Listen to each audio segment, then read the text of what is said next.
أجمعين واللعنة الدائمة على أعدائهم أجمعين من يوم عداوتهم إلى قيام يوم الدين. أما بعد، فقد قال أمير المؤمنين علي بن أبي طالب عليه السلام: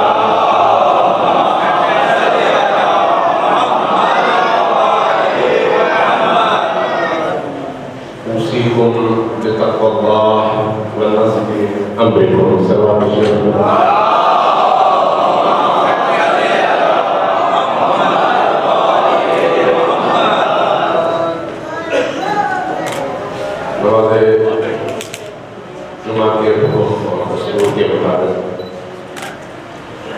اپنے آپ کو بھی اور آپ سب کو بھی تقوی الہی کی دعوت دیتا ہوں، اور اللہ تبارک و تعالیٰ سے دعا کروں کہ آج کے اس عظیم اور بابرکت دن کی مناسبت سے اور خصوصاً جماعت الثانی کے ان متبرکت لمحات کی مناسبت اور برکت سے اللہ تبارک و تعالیٰ ہمیں اہل البیت علیہ السلام کے راستے پر چلنے کی توفیق عطا فرمائے، اور ہمیں اپنے دلوں کو پاکیزہ کرنے، اپنے اعمال کو خالص کرنے اور اپنے ہر عمل کو اللہ اور اہل البیت علیہ السلام کی خوشنودی کے لیے انجام دینے کی توفیق عطا فرمائے۔ عزیزان گرامی، دین چند ظاہری عبادات کا نام نہیں ہے۔ کوئی اگر یہ سمجھتا ہے کہ وہ چونکہ نماز پڑھتا ہے اس لیے اللہ کا نیک بندہ ہے، وہ چونکہ روزے رکھتا ہے اس لیے اللہ کا نیک بندہ ہے، وہ چونکہ عزاداری میں شرکت کرتا ہے اس لیے اللہ کا نیک بندہ ہے، وہ چونکہ قرآن کی کچھ آیتیں روز پڑھتا ہے اس لیے اللہ کا نیک بندہ ہے۔ تو یہ اللہ کے ہاں معیار بندگی نہیں ہے۔ آپ غور کیجیے کہ اسلام چونکہ اجتماعی دین ہے اس لیے انسان کی انفرادی زندگی سے اس کی اجتماعی زندگی کی ذمہ داریوں کی طرف سفر دین کی مشیت بھی ہے اور دین کا حکم بھی ہے۔ انسان اپنی انفرادی زندگی میں پاکیزگی کا رستہ اختیار کر کے اجتماع اور معاشرے اور سماج کی طرف اس طرح سے حرکت کرے کہ اس کی زندگی کی انفرادی خوبیاں اس پورے معاشرے کے اندر سرایت کر جائیں، اس طرح سے کہ جیسے وہ اپنی تنہائیوں میں خدا پرست ہوتا ہے، پورا معاشرہ بھی خدا پرستی کی طرف سفر کرے۔ نماز جمعہ ان نمازوں میں سے ہے جو ہم سب کی انفرادی عبادت نہیں ہے بلکہ اجتماعی عبادت ہے، اور اجتماعی عبادت ہونے کے ناطے اس کے احکام بھی باقی نمازوں کی نسبت مختلف ہیں۔ لہذا چونکہ احکام مختلف ہیں اس لیے اس کا فلسفہ بھی مختلف ہے، چونکہ فلسفہ مختلف ہے احکام مختلف ہے، اور چونکہ احکام مختلف ہے اس لیے نماز جمعہ میں شرکت کے حوالے سے اور نماز جمعہ میں لوگوں کی تعداد کے حوالے سے جو روایات اور احادیث ہمیں اہل البیت علیہ السلام کی اس ذخیرۂ روایات میں ملتی ہے وہ عجیب و غریب ہے۔ یہاں تک کہ کہا گیا ہے جمعے کی نماز میں صرف 5 ڈنڈوں سے زیادہ اگر لوگوں کی تعداد ہوتی ہے تو تمام فرشتے مل کر اس نماز جمعہ کا ثواب گننے سے حاضر ہوتے ہیں۔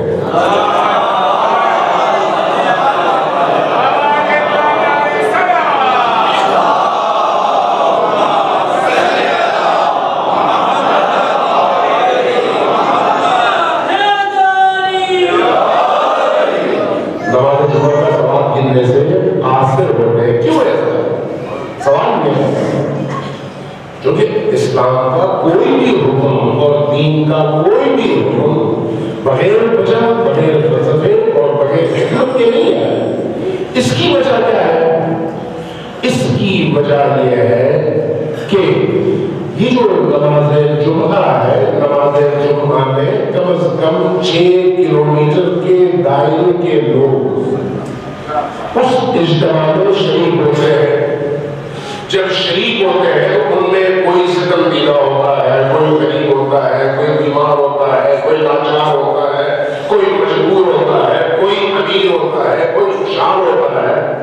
ہر طرح کی نمائندگی اس نماز جمعہ میں موجود ہوتی ہے، اور جب وہ سب لوگ ملتے ہیں تو یہ عبادت ان سب کو آپس میں ایک زنجیر کی طرح سے جوڑتی ہے، اور اس جوڑنے کے نتیجے میں جب نماز جمعہ کے فوراً بعد ایک دوسرے سے مصافحہ کرتے ہیں تو ایک دوسرے کے غم، ایک دوسرے کے دکھ، ایک دوسرے کی مشکل، ایک دوسرے کی بیماری، ایک دوسرے کے سکھ، ایک دوسرے کی خوشی میں شریک ہو کر دوسروں کا غم بانٹنے اور دوسروں کی مدد کرنے کا بہترین موقع اللہ نماز جمعہ کے اس اجتماع میں انسانوں کو فراہم کرتا ہے۔ اسی لیے نماز جمعہ کو حج فقراء کہا گیا ہے احادیث میں۔ جو لوگ حج کے اس عظیم اجتماع میں نہیں جا سکتے ان کے لیے، جو فقیر نہیں جا سکتا، جو متبر ہے، جو صاحب حیثیت ہے وہ جاتا ہے، لیکن جو لوگ حج کے میدان میں نہیں جا سکتے ان کے لیے نماز جمعہ کے اجتماع کو حج قرار دیا گیا ہے۔ اور اس کی وجہ بھی یہی ہے کہ جب آپ جمعے میں آئیں گے تو ایک دوسرے سے ملیں، ایک دوسرے کے دکھ درد کو سمجھیں، ایک دوسرے کے سکھ میں شریک ہوں، دکھ میں شریک ہوں، کوئی مدد کا طالب ہے تو اس کی مدد کریں، کسی کی بیماری کا پتہ چلے تو اس کے گھر جا کر اس کی عیادت کریں، اگر کسی کے گھر میں کوئی پریشانی ہے تو جا کر اس کے گھر کی پریشانی کو دور کرنے میں ایک مسلمان اور ایک مومن کی حیثیت سے اپنا کردار ادا کریں۔ نماز جمعہ کا جو فلسفہ ہے وہ اس پورے معاشرے کو آپس میں جوڑنا ہے۔ یہی وجہ ہے کہ اس عبادت میں باقی عبادات کی نسبت ثواب کی بے انکار کیا گیا۔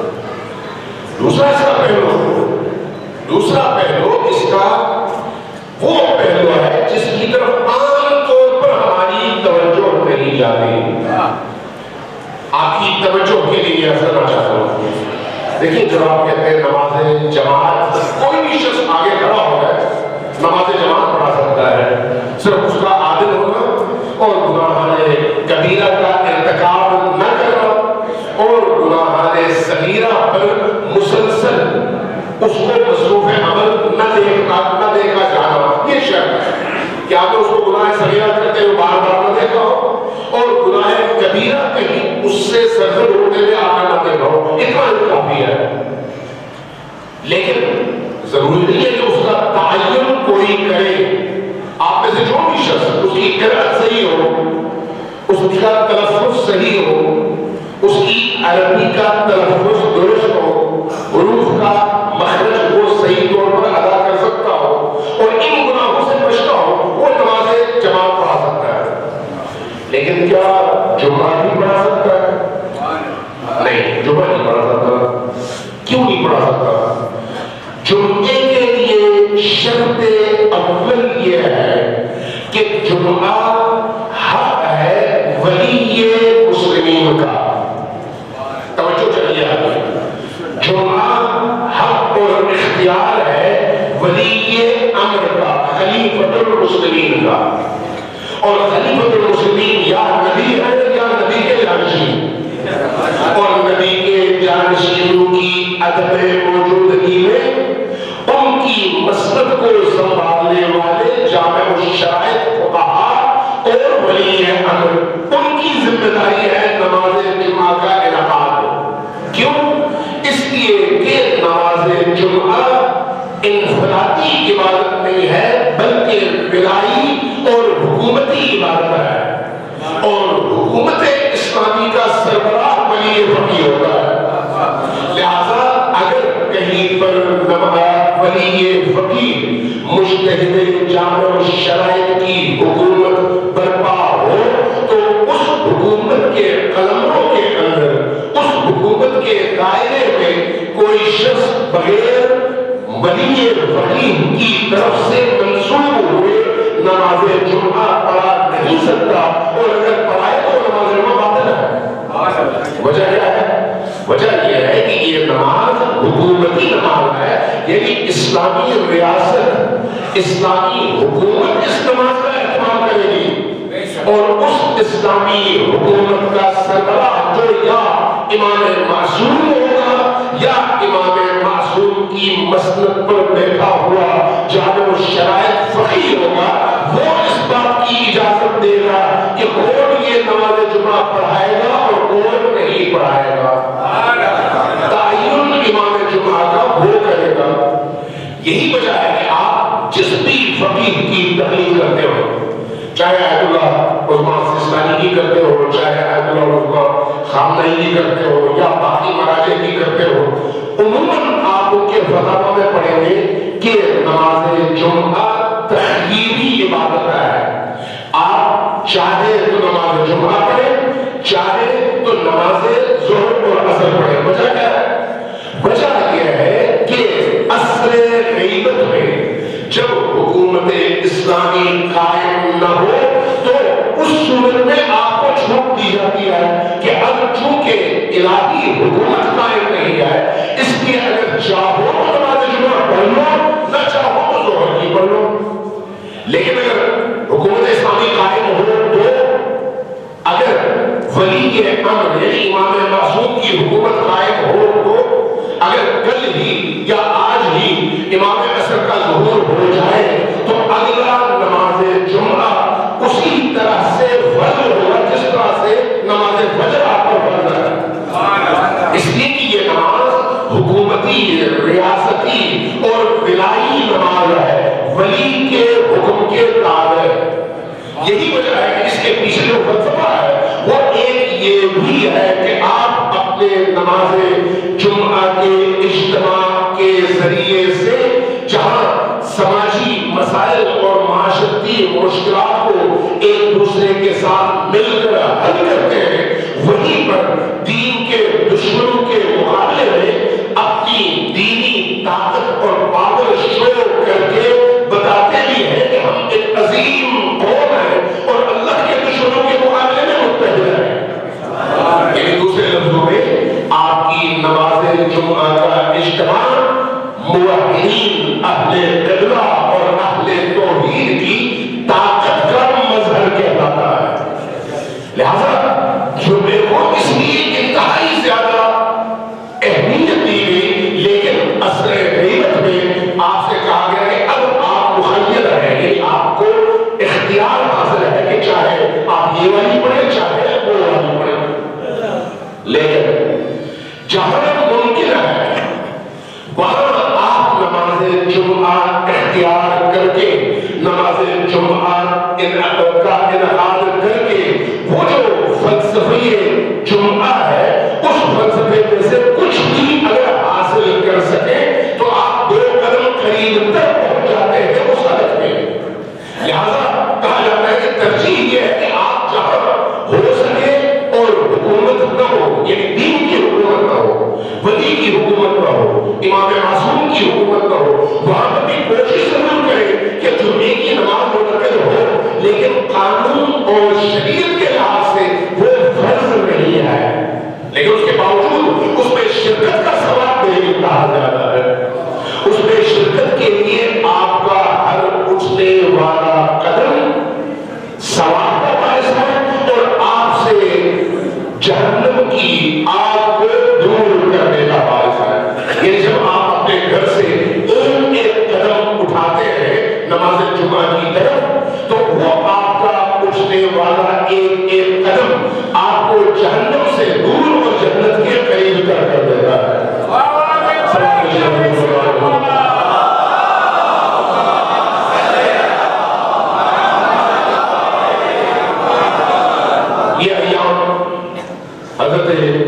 فاطمہ الزہرا سلام اللہ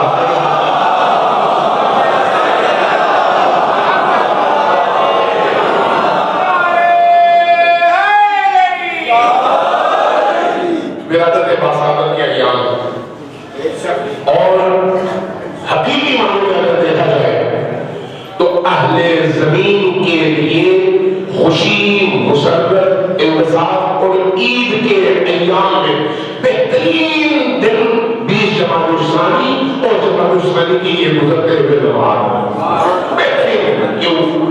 اس لیے کہ اللہ تبارک و تعالی نے بنی نوع بشر میں ایک ایسی ہستی کو اس دن پیدا فرمایا کہ جس کی آمد سے رسول اللہ صلی اللہ علیہ وآلہ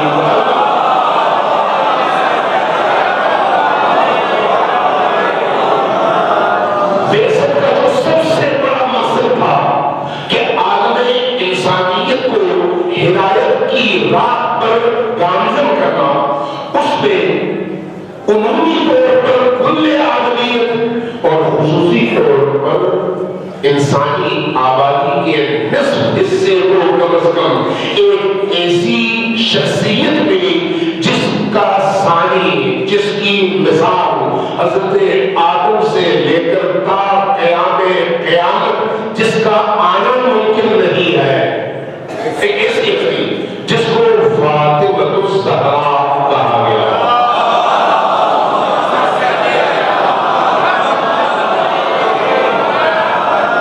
فاطمہ الزہرا سلام اللہ علیہا کو جتنے نام دیے گئے تقریباً 9 سے 11 نام ان کے نقل ہوئے ہیں احادیث میں. یہ ذہن میں رکھیے گا کہ جب کسی معصوم ہستی کے نام کا انتخاب کیا جاتا ہے تو وہ نام اللہ کی طرف سے منتخب ہوتا ہے. اللہ انتخاب کرتا ہے، اور جب اللہ کرتا ہے تو اللہ کے انتخاب کردہ نام ہمارے انتخاب کردہ ناموں کی طرف نہیں ہوتے کہ جیسے ہمیں کوئی لفظ اچھا لگا ہم نے لگا دیا. آج کے دور میں خصوصی طور پر کوئی معروف مشہور کیریکٹر ہو، اس کا نام قانون کو بھلا لگتا ہے، گھر میں بچی پیدا ہوتی ہے تو فوراً وہ نام ذہن میں آتا ہے، وہ نام لگا دیتے ہیں اور ہم کہتے ہیں بہت بڑی سعادت کا آپ نے کام کیا. نہیں، آپ جب کسی بچے کے لیے یا بچی کے لیے نام کا انتخاب کرتے ہیں تو آپ اس کی سعادت یا اس کی بربادی دونوں کے لیے اہتمام کر رہے ہوتے ہیں. اس لیے نام کے انتخاب میں ہمیشہ اس نام کا انتخاب کرنا چاہیے جو نام اللہ اور اس کے رسول نے چنا ہے، جو نام اللہ اور اس کے رسول نے چنا ہے. اگر کائنات میں فاطمہ سے بڑھ کر کوئی معزز بابرکت اور بامعنی نام ہوتا تو اللہ وہ نام کبھی بھی انتخاب کرتے ہوئے نہ چھوڑتا اور یہ نام کبھی بھی نہ رکھتا. لیکن اللہ نے فاطمہ رکھا. کیوں؟ اس لیے کہ اس نام کے اندر ایک ایسی خصوصیت چھپی ہوئی ہے کہ جو خصوصیت کسی اور میں نہیں ہے. وہ کیا ہے؟ جب جبرائیل اور رسول کریم کا مکالمہ ہوا، میں اس تفصیل میں نہیں جاتا، ٹائم نہیں ہے، مکالمہ ہوا تو آپ نے پوچھا کہ یہ جو نور ہے یہ نور کیسا نور ہے؟ تو جبرائیل نے جواب فرمایا کہ یہ وہ نور ہے جس کی شہرت آسمانوں میں منصورہ کے طور پر ہے اور زمین میں فاطمہ کے طور پر ہوگی. پوچھے اس کا مطلب کیا ہے؟ اس کا مطلب کیا ہے؟ فرمایا کہ فاطمہ کا مطلب ہے کاٹنے والی، منقطع کرنے والی. فاطمہ یعنی یہ نور اس ہستی کا نور ہے جس نے زمین پر آ کر کچھ عرصہ گزارنا ہے اور اس کے بعد اس کی خصوصیت یہ ہوگی کہ جس کے دل میں اس کی محبت، اس کی ولایت، اس کی مودت ہوگی، یہ خاتون اور اس نور کی حامل ہستی اس کو جہنم سے کاٹ کر الگ کر دے گی. اس لیے اس ہستی کو زمین پر فاطمہ کہا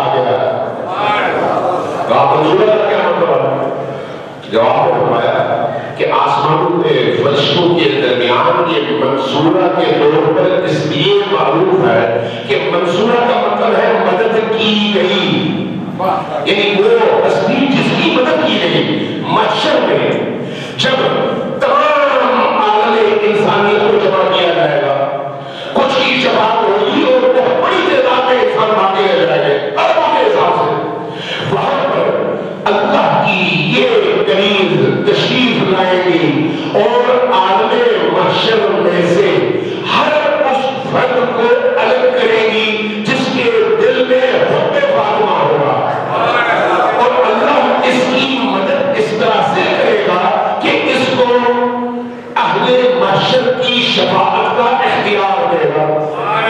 نتیجتاً وہ دروازہ جو سب سے زیادہ شفاعت کے لیے کھلا ہوگا وہ دروازہ فاطمہ الزہرا کا دروازہ ہوگا۔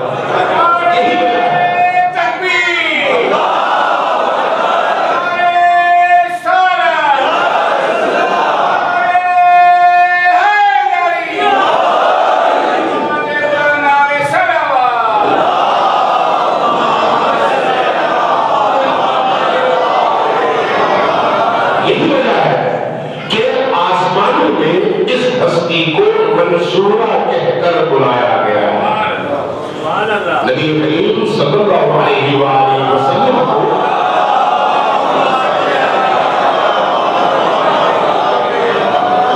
جب یہ بیٹی عطا کی گئی تو اس بیٹی کو عطا کرتے ہوئے اللہ نے جو اہتمام فرمایا وہ اہتمام ابتدائی خلقت سے لے کر تا قیامت کسی کے لیے ایسا اہتمام نہیں ہوا جو اہتمام اس بیوی کے لیے ہوا ہے۔ سب سے پہلے معراج میں آپ کو سیب دلایا گیا، وہ عالم ملکوت ہے، عالم نور ہے، اور جب عالم ناسوت کو اس زمین پر تشریف لائے تو روایات کہتی ہے کہ تین فرشتے حضرت میکائیل، حضرت اسرافیل، حضرت جبرائیل، یہ تینوں فرشتے ایک ساتھ پہلی دفعہ زمین پر اترے، پہلی دفعہ، اور جب زمین پر اترے تو ان تین فرشتوں نے نبی کریم کی بارگاہ میں ایک دشت پیش کیا جس میں بہشت کے تین میوے تھے، انگور، کھجور اور انار۔ آپ سے فرمایا کہ یہ آپ نام فرمائیے، لیکن یہ جو خوراک ہے یہ صرف آپ کے لیے ہے، کسی اور کے لیے اس کا کھانا حرام ہے۔ آپ نے جو کھا سکتے تھے وہ نام فرمایا، اور جو باقی بچا وہ فرشتے لے کر واپس چلے گئے۔ اور یہ عجیب ہے کہ اللہ کی طرف سے تب آپ کو حضرت جبرائیل نے حکم سنایا کہ اللہ نے فرمایا کہ اب آپ جائیے خدیجہ کے گھر، لیکن خدیجہ کے گھر جانے سے پہلے آپ کو 40 دن تک آئسولیٹ رکھا گیا۔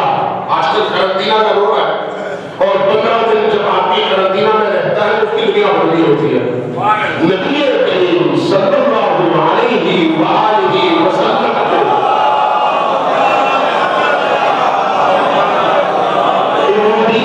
بندگی، نماز، روزے، تقویٰ اور اللہ کی یاد میں غرق ہونے کے لیے 40 دن تک ہر فرد بشر سے اور اجتماع سے الگ کر دیا گیا۔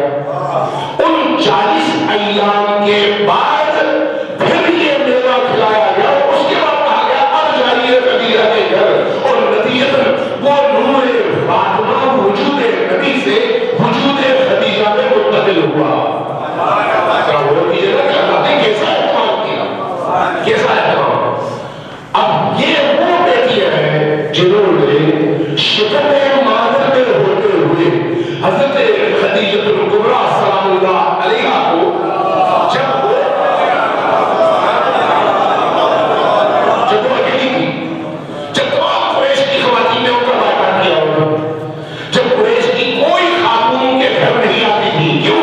اس لیے کہ انہوں نے کیوں یتیم عبداللہ سے شادی کی ہے، یہ ضرور تھا، اور اس سوشل بائیکاٹ تھے جب خدیجہ اکیلی تھی اور نبی کریم تبلیغ دین اور دعوت دین میں مصروف تھے، تو یہ وہ بیٹی ہے جو شکم مادر میں رہتے ہوئے حضرت خدیجہ کی مونس بھی تھی، غمخوار بھی تھی اور آپ سے گفتگو بھی فرمایا کرتی تھی۔ نبی کریم نے داخل میں دیکھا خدیجہ گفتگو فرما رہی ہے، پوچھا کہ یا خدیجہ کوئی اور نظر نہیں آ رہا، کس سے گفتگو کر رہی ہے؟ جواب ملا کہ یا رسول اللہ، یہ جو میرے شکم میں بچی ہے، بیٹی ہے، یہ فاطمہ ہے، میں اس سے گفتگو کر رہی ہوں۔ یہ مجھے حوصلہ دیتی ہے، یہ مجھے امید دلاتی ہے، یہ میری تنہائیوں کی ساتھی ہے۔ اور جب 9 ماہ بعد اس بچی نے، اس خاتون میں پیدا ہونا تھا، ولادت کا وقت آیا، تو قریش کی کوئی خاتون نہیں آئی مدد کے لیے۔ آشا دور سمجھا کہ اسباب ہو، دائی ہو، کوئی خواتین ہوتی تھی پرانی جو آ کر مدد کیا کرتی، کوئی نہیں آئی۔ جب کوئی نہیں آئی اور اللہ نے یہ اہتمام کیا کہ کوئی نجس مشرک نہ آئے، چونکہ فاطمہ آ رہی ہے، اس لیے فاطمہ کی ولادت کے موقع پر کسی ایسے فرد کو اللہ نے یہ توفیق نہیں بخشی جس کے وجود میں شرک کی آلودگی موجود ہو۔ کیا کیا؟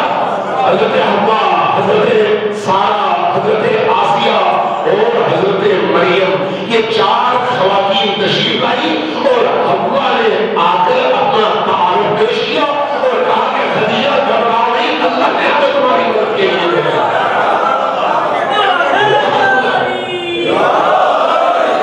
یہ وہ خاتون ہے، اس لیے اس خاتون سے توسل، اس ہستی کو اپنے دل میں ہمیشہ جگہ دینا، اس ہستی سے اپنی تنہائیوں میں مکالمہ، اس ہستی کا سہارا ہر مشکل میں لینا آپ کی نجات کا باعث ہے، ہماری نجات کا باعث ہے۔ یہ ذہن رکھیے گا۔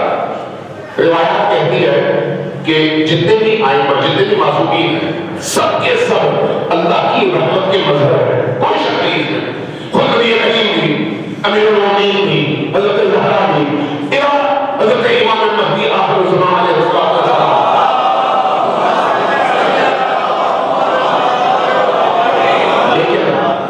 لیکن روایات کہتی ہیں چونکہ اس دنیا میں، یہ جو دنیا ہے، اس دنیا میں 2 ہستیوں نے انسانوں کے دلوں میں جو جگہ بنائی ہے، وہ جگہ کسی اور کے لیے اس طرح سے بنی نہیں۔ 2 ہستیاں، ایک فاطمہ الزہرا اور دوسری حسین ابن علی۔ اس لیے لوگوں کی اس اٹیچمنٹ اور وابستگی کی وجہ سے اللہ نے عالم آخرت میں رحمت کے جو 2 عظیم ترین دروازے عطا کیے ہیں، وہ دروازے ان 2 ہستیوں کو عطا کیے ہیں۔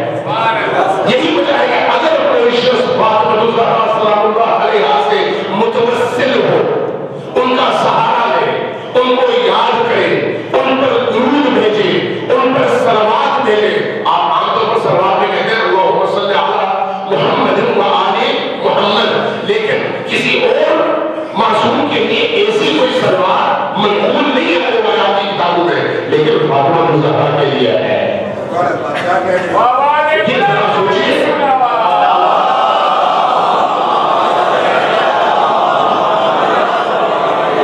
کسی اور ہستی کے لیے 4 معصومین میں نبی کریم کے علاوہ کوئی صلوات منقول نہیں ہے، لیکن اس ہستی کے لیے ہے۔ وہ کیسے؟ اللہم صلی علی فاطمہ و علیہا وبعلہا وبنیہا وسر المستودع فیہا۔ اس لیے روایات میں بعض روایات ہے کہ جو حضرت فاطمہ پر صلوات بھیجے گا آتش جہنم سے وہ نجات پائے گا۔ یہ وہ ہستی ہے، یہی وجہ ہے کہ ان کا دروازے رحمت ہے وہ بہت وسیع ہے، اور اس وسعت کی وجہ یہ ہے کہ بنی نوع بشر میں جو محبت، جو عقیدت، جو ولایت، جو مودت، جو عشق فاطمہ الزہرا سلام اللہ علیہا کے لیے دلوں میں موجود ہے، اس کیفیت کے ساتھ کسی اور کے لیے اس وسعت کے ساتھ نہیں ہے۔ یہی وجہ ہے کہ کہا گیا ہے کہ اس دنیا میں رہتے ہوئے بھی، مرنے سے پہلے اگر کوئی مشکل ہے تو اس ہستی کا دامن تھامیے، آپ کی وہ مشکل ضرور دور ہوگی انشاءاللہ۔ بسم الله الرحمن الرحيم. قل هو الله احد الله الصمد لم يلد ولم يولد ولم يكن له كفوا احد.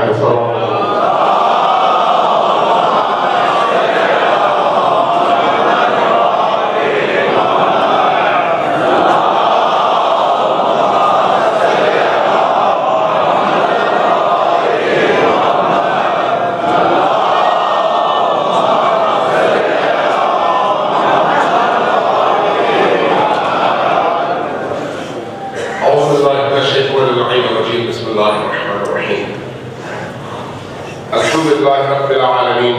اللهم لك الحمد بديع السماوات والارض ذا الجلال والاكرام رب الارباب واله كل مخلوق وخالق كل مخلوق ووارث كل شيء. ليس كمثله شيء وهو بكل شيء محيط. انت الله لا اله الا انت الاحد المتوحد الفرد المتفرد. وانت الله لا اله الا انت الكريم المتكلم العظيم. والصلاة والسلام على محمد النبي الرحمة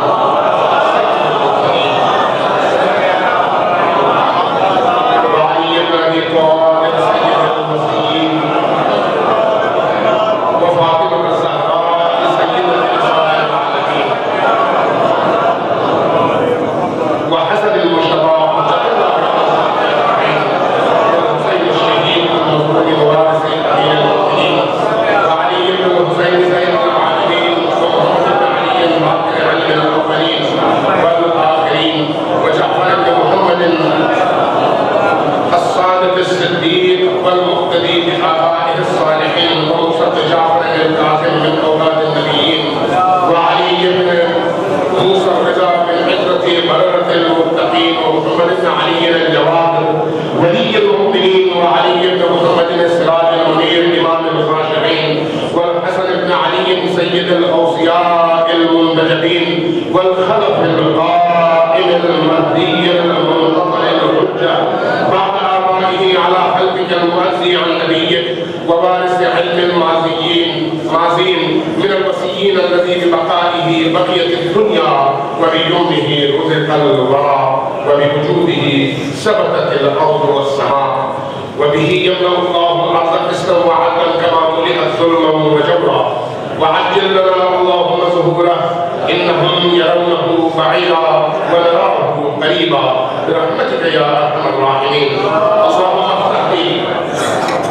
اللهم افتح لي أبواب توبتك ورحمتك ورزقك الواسع. إني إليك من الراغبين وأتمم لي إنعامك إنك خير المنعمين.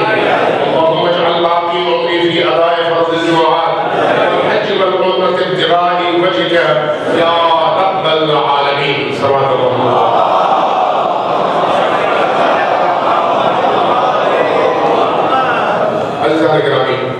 چونکہ جیسے میں نے پہلے اشارہ کیا صرف کہ نماز جمعہ اجتماعی نماز ہے، ریاستی نماز ہے، ولائی نماز ہے. ولایت اور خلافت کے دور میں سب سے زیادہ اس کی اہمیت ہے.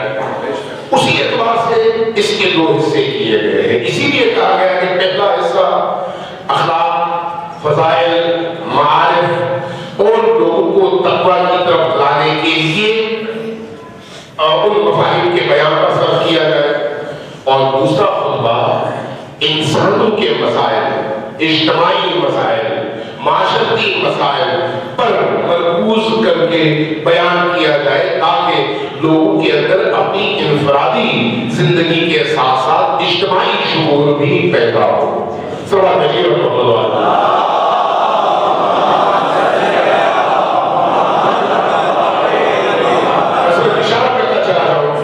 کہ آج کا دور حق اور باطل کے درمیان محاذ کو گرم کرنے کا دور ہے. آج کا دور 50 سال پہلے والا دور نہیں ہے، 100 سال پہلے والا دور نہیں ہے، 200 سال پہلے والا دور نہیں ہے. اگر آپ غور کریں، مطالعہ کریں، غور و فکر کریں تو آپ اس نتیجے پر پہنچیں گے کہ گزشتہ 1500 سالوں میں تقریباً یہ نبی کریم کی رحمت سے لے کر آج تک علی کی ولایت کو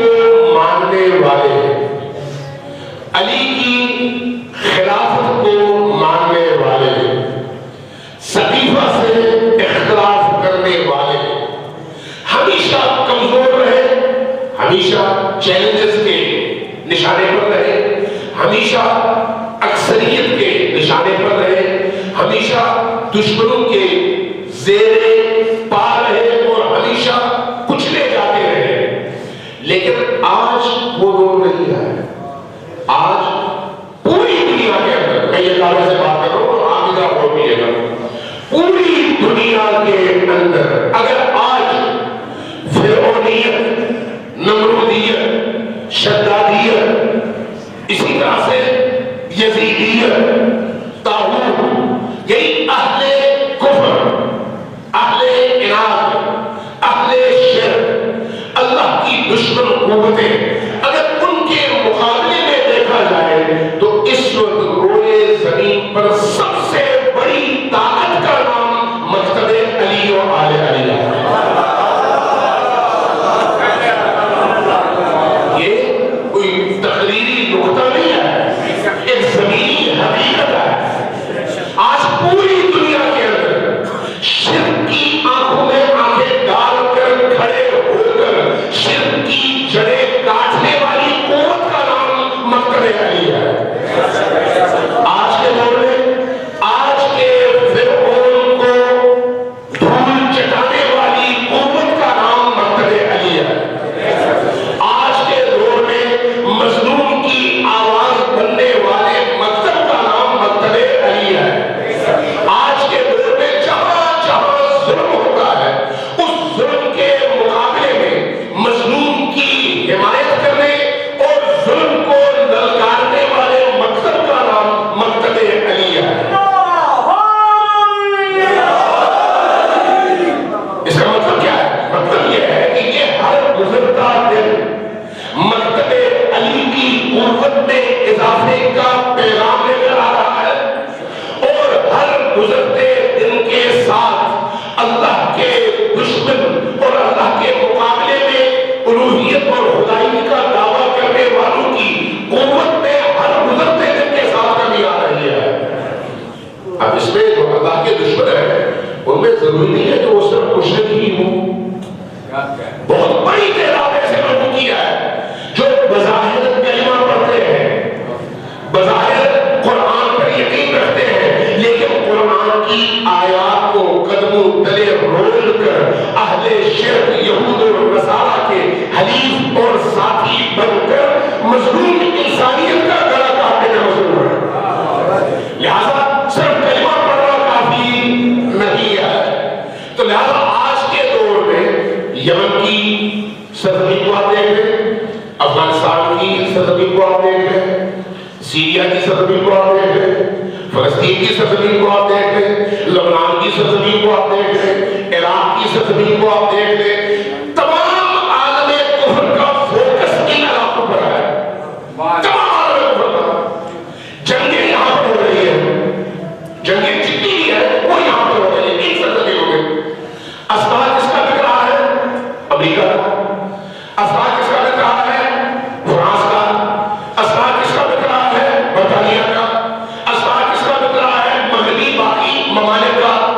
خون کس کا بہ رہا ہے؟ مسلمان کا. خون کس کا بہ رہا ہے؟ مسلمان کا. انفراسٹرکچر کس کا تباہ ہو رہا ہے؟ مسلمان کا. تیل کس کا نکالا جا رہا ہے؟ مسلمان سرزمینوں کا. منتقل کہاں ہوتا ہے؟ عالم مغرب کی طرف. یہ جنگ کسی مغربی دنیا میں کیوں نہیں ہے؟ یہ کسی عیسائی ملک میں کیوں نہیں ہے؟ یہ صرف مسلمان ممالک میں کیوں ہے؟ اس لیے کہ مسلمان نما اندر کے مشرکوں نے اہل شرک عالمی طاقتوں کا ساتھ دے کر مظلوم انسانیت کے نظرے پر انگوٹھا رکھ کر ان کا گلا دبوچا ہوا ہے، اور اس مظلوم کی نجات کا پیامبر بن کر مکتب علی کے بیٹے اٹھے ہوئے ہیں. مکتب علی اس وقت پوری دنیا میں اس کفر کی یلغار کے مقابلے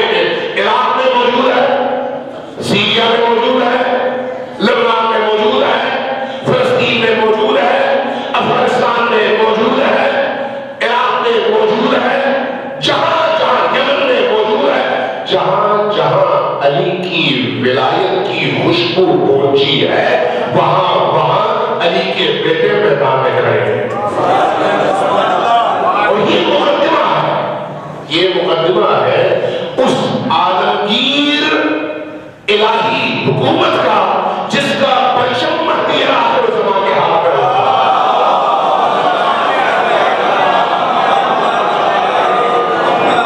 یعنی ہم روز بروز ہر گزرتے دن کے ساتھ اس ظہور کی طرف ہم قدم بڑھا رہے ہیں. ظہور ہر گزرتے دن کے ساتھ قریب تر ہوتا چلا جا رہا ہے. اب اگر آپ کراچی میں ہیں، اگر آپ فرض کریں باراچنار میں ہیں، اگر آپ فرض کریں لاہور میں ہیں یا پاکستان کے کسی اور کونے میں، یہ کہہ کر اپنے آپ کو لاتعلق نہیں کر سکتے کہ وہ آئیں گے تو دیکھیں گے. نہیں، آپ اگر علی کی ولایت کو قبول کرنے والے اس مکتب کا حصہ ہے تو پھر آپ کے اندر حریت علی نظر آنی چاہیے.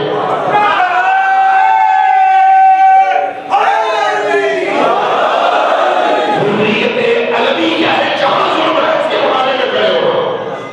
ابھی حال ہی میں جو کوئٹہ میں مرچ میں واقعہ ہوا اس میں آپ نے ثابت کیا کہ ہم میدان کے لوگ ہیں، چاہے وہ خون افغانستان میں بہے یا مرچ میں بہے، ہر مظلوم کے خون کی پاسداری علی کے معنوی بیٹوں کی ذمہ داری ہے، چاہے وہ دنیا کے کسی بھی کونے میں رہتا ہو.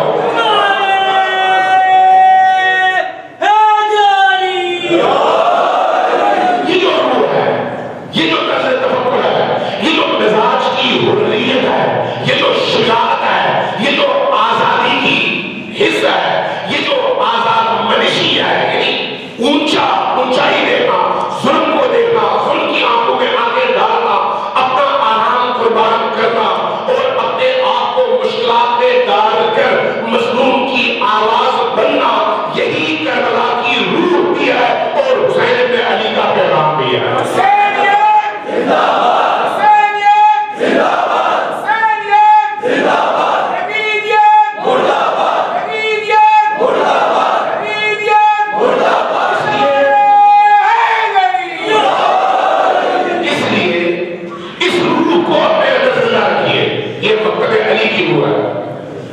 مکتب علی شجاعت کا مکتب ہے، بزدلی کا نہیں ہے. بیداری کا مکتب ہے، نیند کا نہیں ہے. بے آرامی کا مکتب ہے، سوتے رہنے کا نہیں ہے. دشمن کے کچار میں ہاتھ ڈالنے کا مکتب ہے، اپنے گھر میں چھپنے کا نہیں ہے. یہ ہمیں مکتب اہل بیت نے سکھایا ہے. اور یہ خصوصیت، یہ کیفیت، یہ صفت ہر علی کے موالی کے اندر پیدا ہونا چاہیے. اگر کم ہے تو اس کو بڑھائیے، بڑھی ہوئی ہے تو اس کو مزید بڑھائیے. جتنا آپ آگے بڑھتے چلے جائیں گے علی کے قریب تر ہوتے چلے جائیں گے.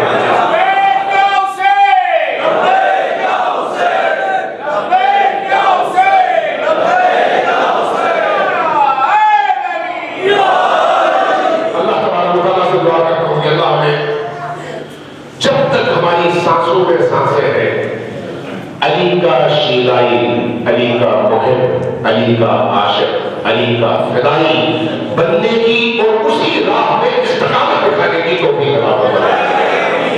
اللہ سے دعا ہے کہ ہماری ان عبادات کو ہماری فکری اور روحانی بلندی اور ارتقاء کا ذریعہ قرار دے. اللہ سے دعا ہے کہ ہمارے ماضی کے تمام گناہوں کی مغفرت فرمائے. ہمیں مستقبل میں گناہوں سے پاکیزہ رہنے کی اور پاکیزہ زندگی گزارنے کی، معنوی زندگی گزارنے کی، باطنی اپنی روحانیت اور نورانیت کی حفاظت کرنے کی توفیق اور سعادت نصیب فرمائے.